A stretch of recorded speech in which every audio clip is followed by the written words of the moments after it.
नमस्कार, मी निखिल राजेंद्र निमसे, कृषी महाविद्यालय बारामतीचा 4थ्या वर्षाचा विद्यार्थी. आज आपण फलटण तालुक्यातील ढवळ या गावातील एका प्रगतशील दूध उत्पादक शेतकऱ्याची यशोगाथा ऐकणार आहोत.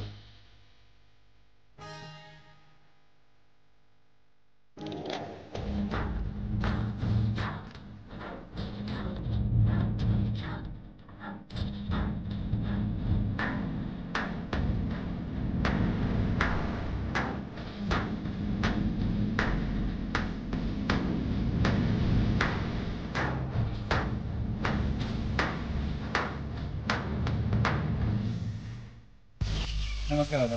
नमस्कार. काय तुमचा परिचय द्या ना. चंद्रा लोक राहणार आपण जवळ तालुका.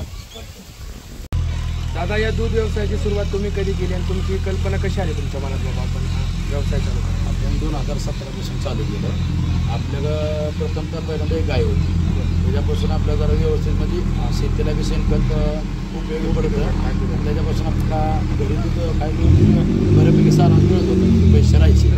तिथून मग एक गाय वाढवत अशा 16-17 गाय वाढवत.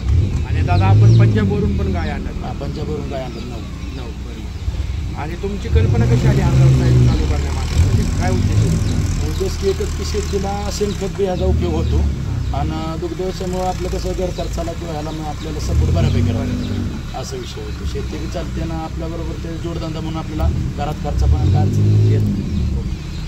तर दादा, तुमचं रोजचं दूध उत्पादन किती आहे? 120 लिटर दोन्ही टायमाचं, सकाळ संध्याकाळ मिळून. त्याचा भाव किती आहे? 34 रुपये बसला होता, 34-35 फॅटनुसार दर ते पडला. तर दादा, तुम्ही दुधाची विक्री कुठे करता? बनकर डेअरी फार्म मानेवाडी येथे कुलर तिथून ते गोळवंदा विकतो. मला हा व्यवसाय सुरू करताना कोणकोणत्या संकटांना सामोरे जावं लागेल?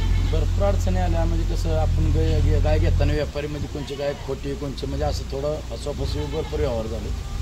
त्याच्यात पण भरपूर अडचणी आल्या. असं ते काय असं काही अडचणी तरी भरपूर काय एक सांगून जमत नाही.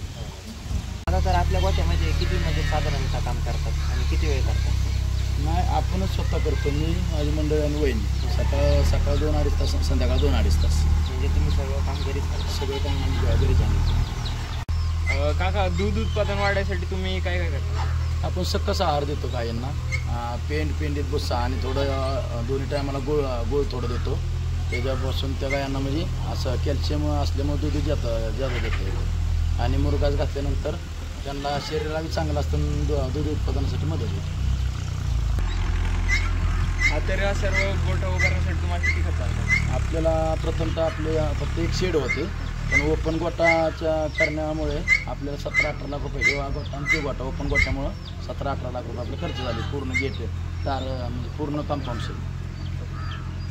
आता आपण मुक्त गोठ्याची काळजी इकडे गायी बांधून कसं आपण गायींना एक टाईम पाणी देतो आणि गायींना चारा खाल्यानंतर ज्यावेळेस आपण गोठ्यात सोडतो, ओपन गोठ्यात, त्यावेळेस गायीला जेव्हा तिच्या मनाला वाटतं की आपण पाणी पिल, त्यावेळेस ती पिते. त्याच्यामुळे पाणी पिल्यानंतर दूध उत्पन्न वाढतं. जेवढं पाणी गाय पिल तेवढं दूध वाढतं.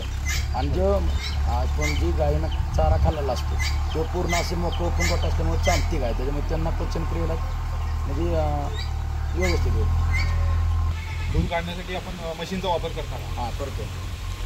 आणि त्याचा फायदा काय होतो मशीन वापरल्याने? हातावर समजा 10 गायींचे जर दूध काढायचं म्हटलं तर 2-2.5 तास लागतात. आणि मशीननं काढायचं म्हटलं तर 1 तासात होऊन जातं. त्यानंतर तरुण युवकांसाठी काय सल्ला असेल तुमचा?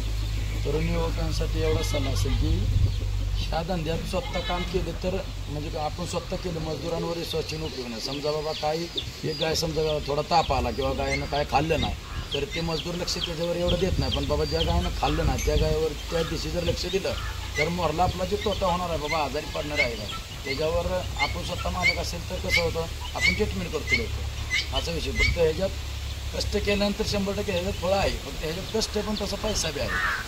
ज्यांना नोकरी नसेल त्यांनी हे केलं तर त्यांना म्हणजे मदत होऊ शकते. शेती करत हे केलं तरी काय अडचण नाही.